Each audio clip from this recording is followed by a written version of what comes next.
Welcome to On Tech Ethics with CITI program. Today, I'm going to speak with Tiffany Bourelle, who is a professor at the University of New Mexico, an instructional strategist, and an AI ethics scholar with more than a decade of experience designing high-impact educational programs. In our conversation, we are going to discuss AI ethics in teaching.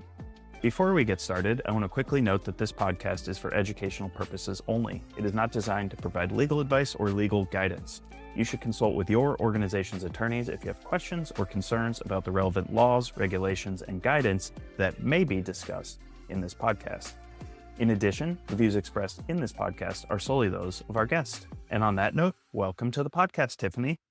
Thanks for having me. It's great to have you. So I very briefly introduced you, but can you just start by telling us more about yourself and your work in advancing responsible AI practices? Sure. So, as you mentioned, I'm a professor at the University of New Mexico, and my research over the last, I would say 15, 20 years maybe, has been with finding effective practices for teaching in the 21st century. So, researching them, reporting on it. So, naturally, AI seemed like the next step. It's really permeating the workplace and education, as we know, as we're going to talk about today. So my research naturally made that shift about a year ago. So I taught an AI ethics and theory class at the graduate level at the University of New Mexico. And as I was teaching that class, I started to research the EU AI Act. And I became fascinated with that because that's sort of like the gold standard. It was one of the first policies that came out that gave practical ways that organizations could approach ethical AI use. And I think that educators can also use those policies too. And I'll talk a little bit about that later too. So I became interested in that, sort of brought that into my own teaching, my own policies. And then I'll be studying the EU AI Act actually in France next year on a Fulbright fellowship. So I'll be looking at how people are using the EU AI Act to develop ethical AI software, but I'll also be looking at how educators can help their students think about ethical uses of AI. And if they go on to use AI in the workplace, how they can approach that with sort of the principles in mind for the EU AI Act of privacy, transparency, bias, and things like that. That's really interesting. And I'd love to hear more about applying the EU AI Act and its risk-based framework to teaching and things like that. So I look forward to that part of our conversation. But to lay some groundwork, you talked about your teaching about AI. How are you seeing educators using AI in classrooms today? And as part of that, can you share a practical example or two of what you're seeing? Sure. At the University of New Mexico, I teach a course that trains educators to teach in the 21st century. So we just call it the effective practices of teaching in multiple formats, including online, hybrid, and face to face.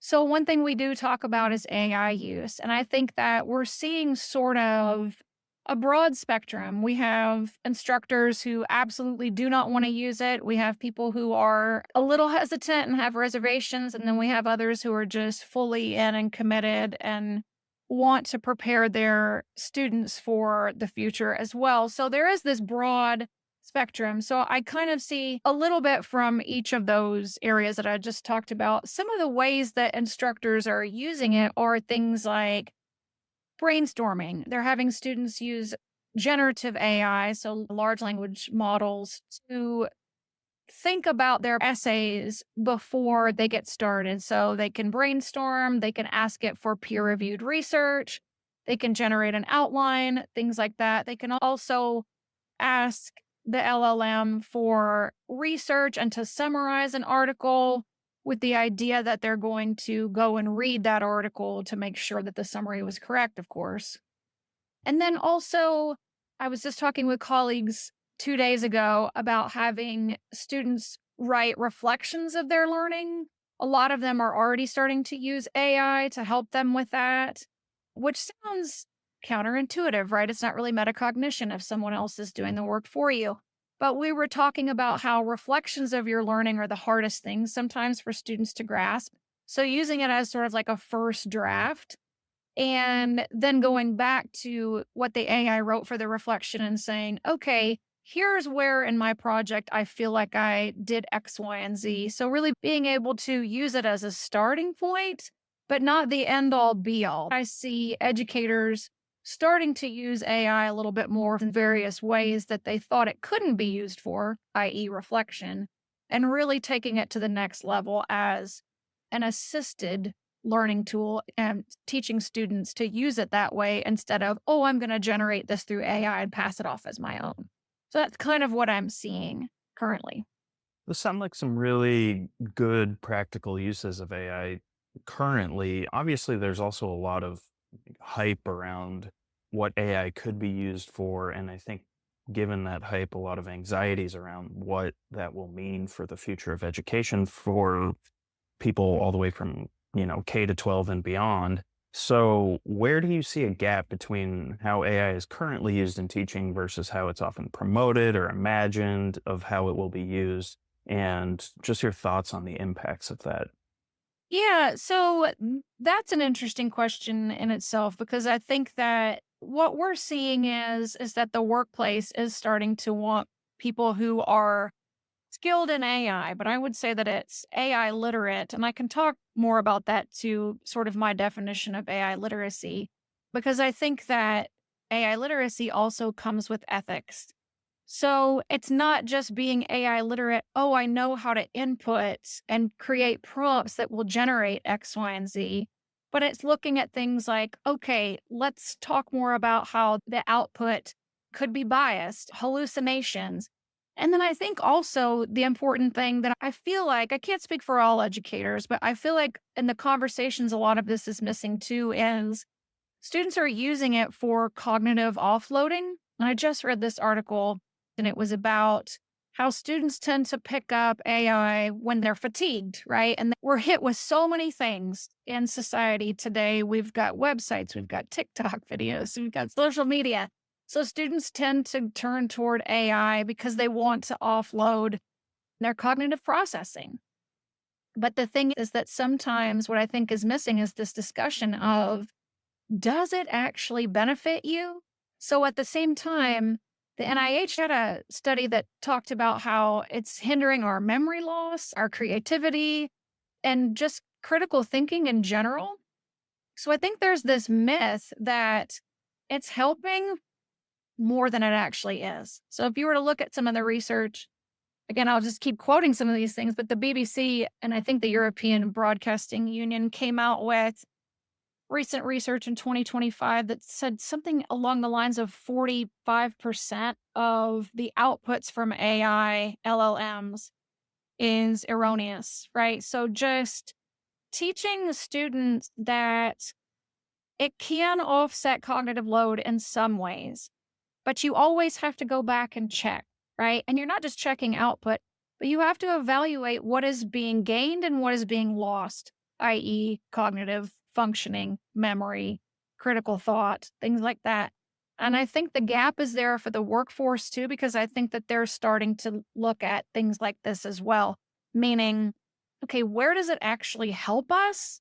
And where is it requiring our employees to do more work? Where is it actually not a cost benefit to us? So I think there's this push thinking one thing that it's going to be helping, but in reality, we're seeing if we're using it ethically, quote unquote, correctly, is it really benefiting us? Is it really providing a cost benefit in the workplace? I think that that gap, to sort of sum up what I'm saying, is not discussed, right? It's not discussed with students what is lost and what they need to be doing in terms of looking at the outputs a little more critically. That highlights the importance of AI literacy across different domains. So, can you talk some more about how you think about AI literacy and how ethics fit into the broader AI literacy picture? Sure, that's a great question. So I come from the Stuart Silver School of Thought, and he wrote an amazing book called Multiliteracies for a Digital Age, and it came out in 2004. But I'm citing this book because I follow this person. He's also a professor. And he has jumped into the AI realm as well with podcasts to TED Talks, YouTube videos. He's got his own blog, he does workshops. So the reason I'm obsessed with Stuart Silber is because he has three literacies that he talks about, and I think they apply to AI, and he's talking about this as well. And those three literacies are rhetorical literacy, functional literacy, and critical literacy. And so let's start with functional. It would be basically how the system works, right? Is it you could have conversations with your students about the different types of AI that they might encounter. So, machine learning versus generative AI. And just generally, how does this work? And then rhetorical literacy could be things like, okay, let's look at the outputs and who the audience is for this generative AI, let's say, but also for the output. So, meaning, are you going to use this outline as your starting point, or are you going to use the output that it generates? Are you going to give attribution for what context, for what purpose, for what audience? You're also looking at the rhetorical aspects in terms of the generative AI tool as well. For what purpose, context, why am I using this, right? So, not just the output that you're hoping it generates in terms of rhetorical literacy, but why you're using the tool in the first place. And then the critical literacy, I think, is the piece I always say is missing when we look at technology in the classroom. And that is, drum roll, who benefits the most from this? What are the power dynamics, right? I'll just say out loud that some people are benefiting and profiting, and you can find research on this as well. People benefiting from these large language models, but at the cost of what? So, for instance, Time did come out with this article, an investigative report about people in the global south are often making very limited wages and under extreme conditions. So the AI system, in other words, is not quote unquote automated. There's always a human behind it who is reviewing or training the AI system. And then who's benefiting from this? And that goes to the critical piece I think that's missing, the critical literacy piece. So if you were to look at this article called Anatomy of an AI System, I'll give a shout out because one of my graduate students actually gave me this article and presented on it. It's by Crawford and Joler. And it sort of traces how an AI system comes about and the resources that are used, who's doing the training, and then who is sort of sitting in the seat of power, disseminating some of these systems and having sort of the final say so and making decisions. For instance, whether or not they charge and having the final say. And if I could keep going down this thread, I'll say too that I think the critical piece is also looking at some of the outputs for things that we know are occurring, for instance, bias. So there's been research about how different AI systems either lean left or lean right. For instance, we did this in my class. You put in things like, give me influential thinkers of the last century. Generally, more white males are going to pop up than people of color, women. So I think it's important to look at those aspects too, and to have students recognize that AI literacy is bound up with not just those three literacies I talked about, but looking at the outputs for things like bias, hallucinations. And I'll say lastly, if you were to look at more scholarship beyond anatomy of an AI system, what is it doing to the earth? What are the resources and what are the cost benefits of that too? So we know that it's taking up a ton of energy. Cooling systems are contributing to climate change. So I think it's having students read some of that scholarship as well, just to sort of open their eyes to these different elements of AI. So I know that was a lot, and I'm happy to pull at whatever thread you want or talk more about anything that I just said. I think you touched on a lot of really important pieces, and it's a interesting conversation in the context of teaching because it requires them to think about these aspects that you've covered, but also how they're helping educate their students about these and how they're using them in their work as well. So, with that in mind, what are some practical steps that you think individual instructors can take to use AI responsibly and ethically in their own courses, but also as part of that, teaching their students how to use AI responsibly and ethically in their work, whether that be learning and then also just beyond? Yeah, so I think if I could go back to the EU AI Act, because a lot of people think it's just for organizations, but I do see some crossover and some usefulness. So I think it's a good starting place for just a policy in general. So practical steps would be to think about your own policy. I just wrote a piece with some colleagues in Ireland and another in New York about the fact that policies vary so widely across universities, across countries. We looked at the University of Limerick versus Hofstra University versus the University of New Mexico, and the three were so vastly different, right?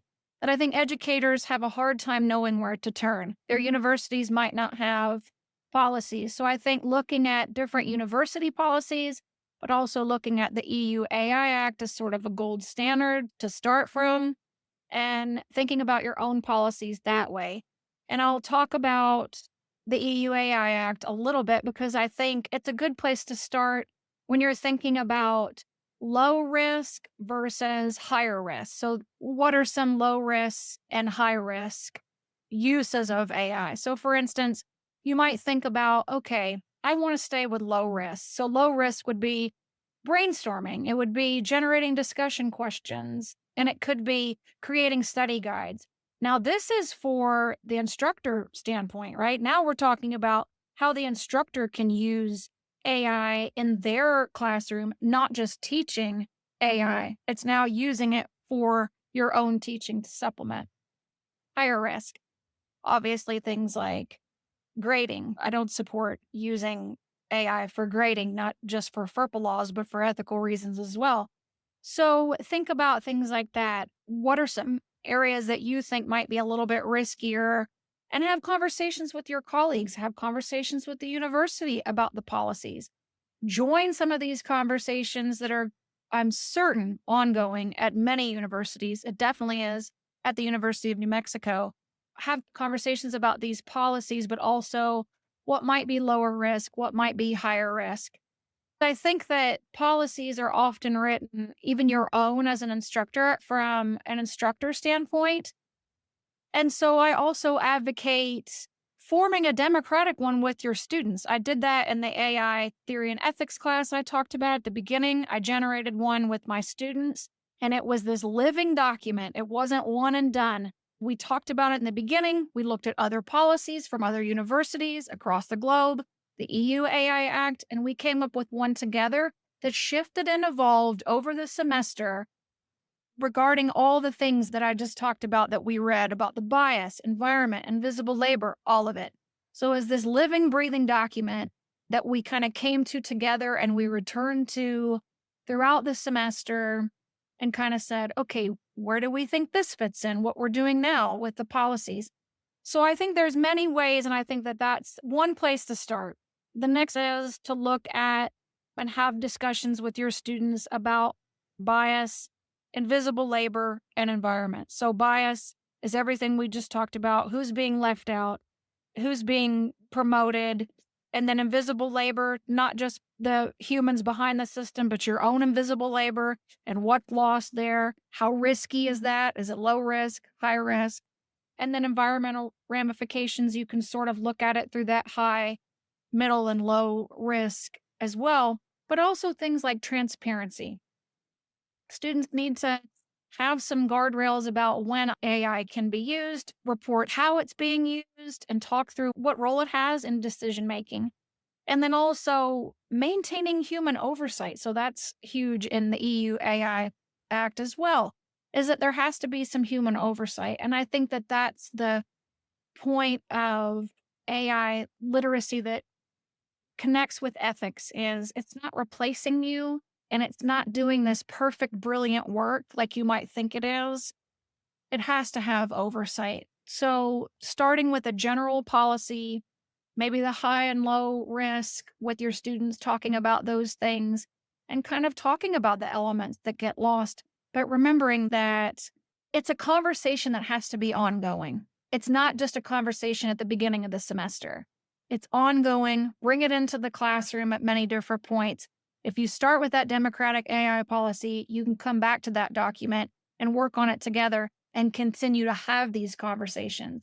So I know I kind of hit you with a lot, but that's where I would really start and just have these evolving conversations with students as they organically occur. I hope you are enjoying this episode of On Tech Ethics. If you're interested in important and diverse topics, the latest trends, and the ever-changing landscape of universities, join me, Ed Butch, for CITI Program's original podcast, On Campus. New episodes released monthly. Now, back to your episode. I think that that's a lot of really good advice. And from another perspective, I'd like to hear your thoughts on the role of schools and school districts and government agencies in helping shape those policies. Because I think, similar to what you were saying about how it varies so much across universities, it also varies so much across university systems or school systems if you go down to the K to 12 level. And then state by state, as we see some states implementing AI laws, like in Colorado. So, just what is your thinking on what those oversight bodies, for lack of better terms, should be doing to help shape ethical, responsible AI policies for education?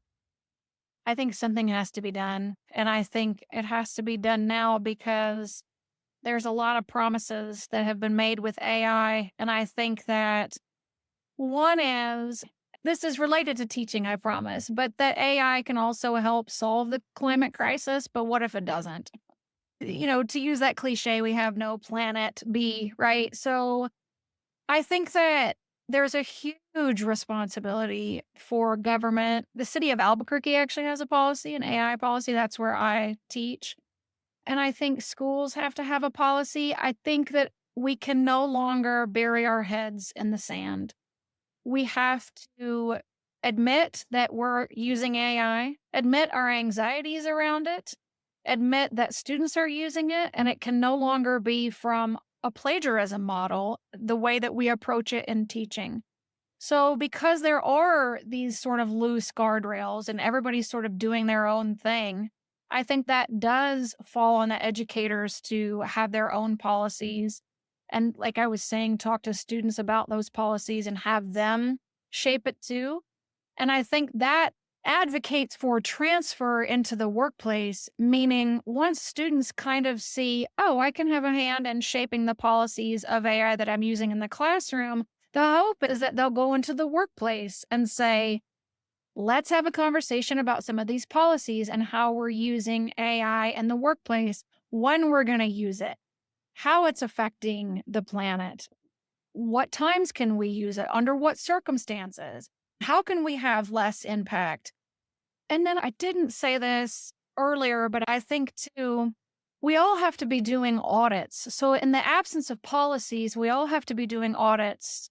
Our students, teaching, everyone who's using AI should be doing a small audit, right, of the AI system. And you can find out some of this information just by doing research on the things that we've been talking about: bias, invisible labor, environment, some of the ethical standpoints, privacy, transparency. You can find out some of the information regarding those aspects by looking at the AI system itself and some of the transparency reports that they're publishing, but also looking at people are starting to do undercover research, right? Finding out like what's going on behind the scenes. A book I'm reading right now, I just started reading it, is The Empire of AI by Karen Heo. And I think it's fascinating because she's talking about some things like resource extraction, labor, data, the influence of AI. So I think that doing the research outside of just looking at what the AI system is reporting itself, but looking at outside research to see where it matches and where it's missing before you use that system. I think teachers need to do that. Students need to do that. I think it's especially important in the absence of these policies that you were asking about. So it's really up to us not to put too much pressure on everyone listening. Absolutely. So, you know, we've we've touched on a lot of really important things like hidden labor, the hidden costs, the environmental impact, bias, accountability, EUAI Act, so on.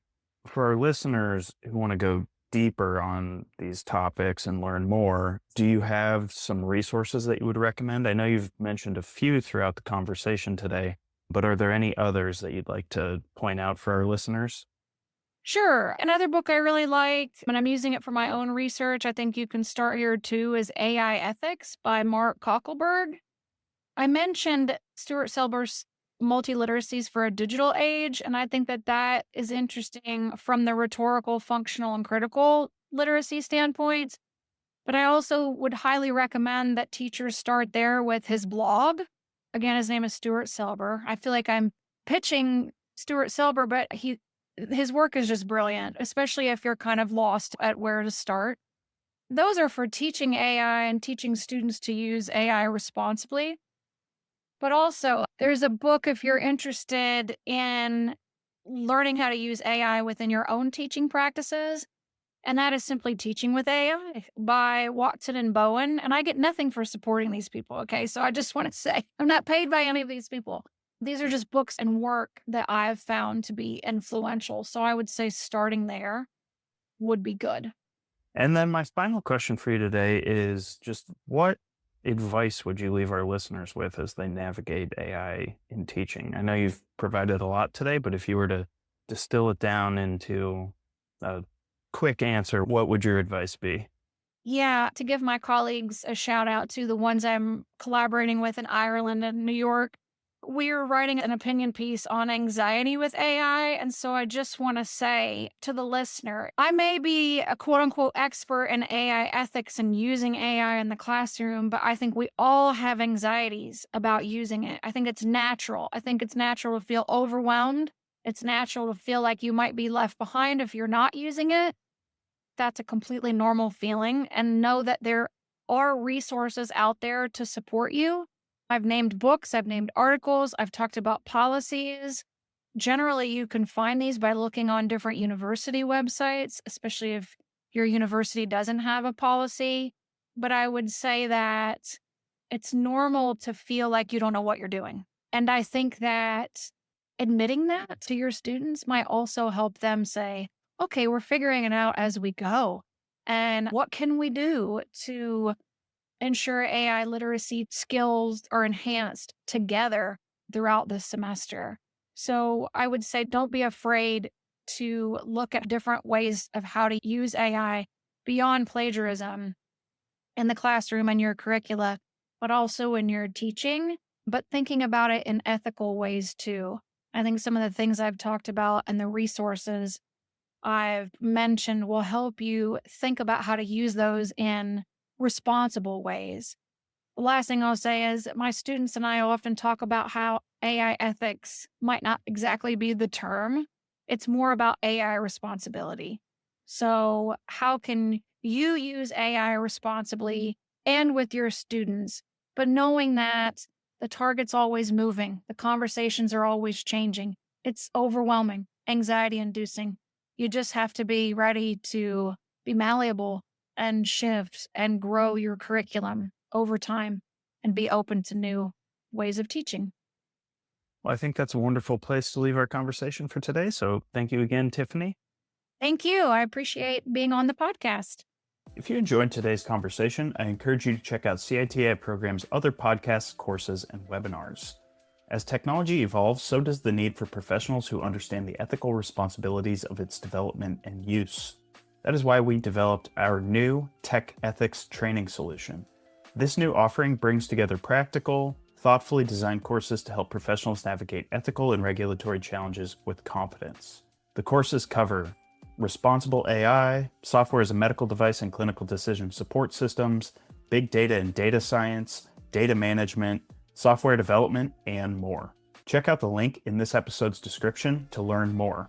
And I just want to give a last special thanks to our line producer, Evelyn Fornell, and production and distribution support provided by Raymond Longaray and Megan Stewart. And with that, I look forward to bringing you all more conversations on all things tech ethics.